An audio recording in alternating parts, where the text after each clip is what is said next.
Hello, how are you all today? I just wondering, just out of interest, who is still all listening along to the story? If you're still listening, you can maybe write a wee comment under this video, just say, yes, I'm listening, or just a smiley face or whatever, just so I know you're listening. If you are listening, what are you thinking of the story? I am thinking, I hope it has a happy ending, because we've been through a lot of bad stuff in the story, and I'm thinking that it deserves a happy ending, especially for Daisy and Bert and their mum and dad, and Lady Islanda. So, in fact, all of them, apart from Spittleworth and Flapoon, and maybe King Fred. Oh, but no, he's just been a victim of his horrible friends. Right, so, Ickabog, chapter 35, Lord Spittleworth's proposal. A few days later, Lady Islanda was walking alone in the palace rose garden when the two soldiers hiding in a bush spotted their chance. They seized her, gagged her, bound her hands and drove her away to Spittleworth's estate in the country. Then they sent a message to Spittleworth and waited for him to join them. Spittleworth promptly summoned Lady Islanda's maid Millicent. By threatening to harm Millicent's little sister, he forced her to deliver messages to all Lady Islanda's friends, telling them that their mistress had decided to become a nun. Lady Islanda's friends were all shocked by this news. She'd never mentioned wanting to become a nun to any of them before. In fact, several of them were suspicious that Lord Spittleworth had had something to do with her sudden disappearance. However, I'm sad to tell you that Spittleworth was now so widely feared that apart from whispering their suspicions to each other, Islanda's friends did nothing to either find her or ask Spittleworth what he knew.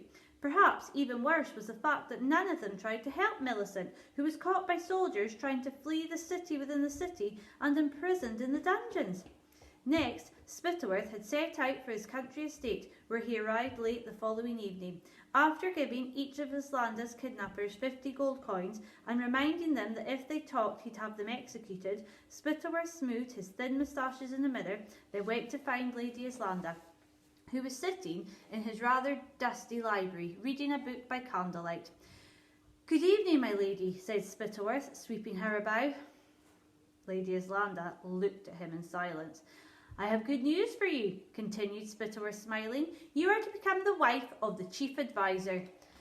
"I'd sooner die," said Lady Islanda pleasantly, and turning a page in her book, she continued to read. Come, said Spittleworth. "As you can see, my house really needs a woman's tender care. You'll be far happier here, making yourself useful, than pining over the cheesemaker's son, who in any case is likely to starve to death any day now." Lady Islanda, who'd expected Spittleworth to mention Captain Goodfellow, had been preparing for this moment ever since arriving in the cold and dirty house, so she said, with neither a blush nor a tear, "I stopped caring for Captain Goodfellow a long time ago, Lord Spittleworth. The sight of him confessing to treason disgusted me. I could never love a treacherous man, which is why I could never love you." So she said it so convincingly that Spittleworth believed her. He tried a different threat and told her he'd kill her parents if she didn't marry him. But Lady Islanda reminded him that she, like Captain Goodfellow, was an orphan. Then Spittleworth said he'd take away all the jewellery her mother had left her, but she shrugged and said she preferred books anyway. Finally, Spittleworth threatened to kill her, and Lady Islanda suggested he get on with it because that would be far better than listening to him talk. I love Lady Islanda. Spittleworth was enraged. He'd become used to having his own way in everything, and here was something he couldn't have, and only made him want it all the more.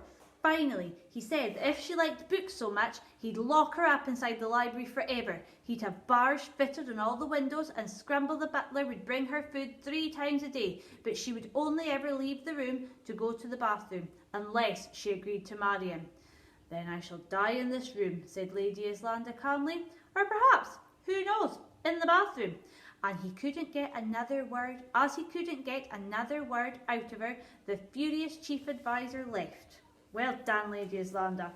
And there's a wee picture of her drawn by Sophia, aged 12, from Australia. She's very pretty. Right, go, Lady Islanda. Maybe you'll be the one to save the day.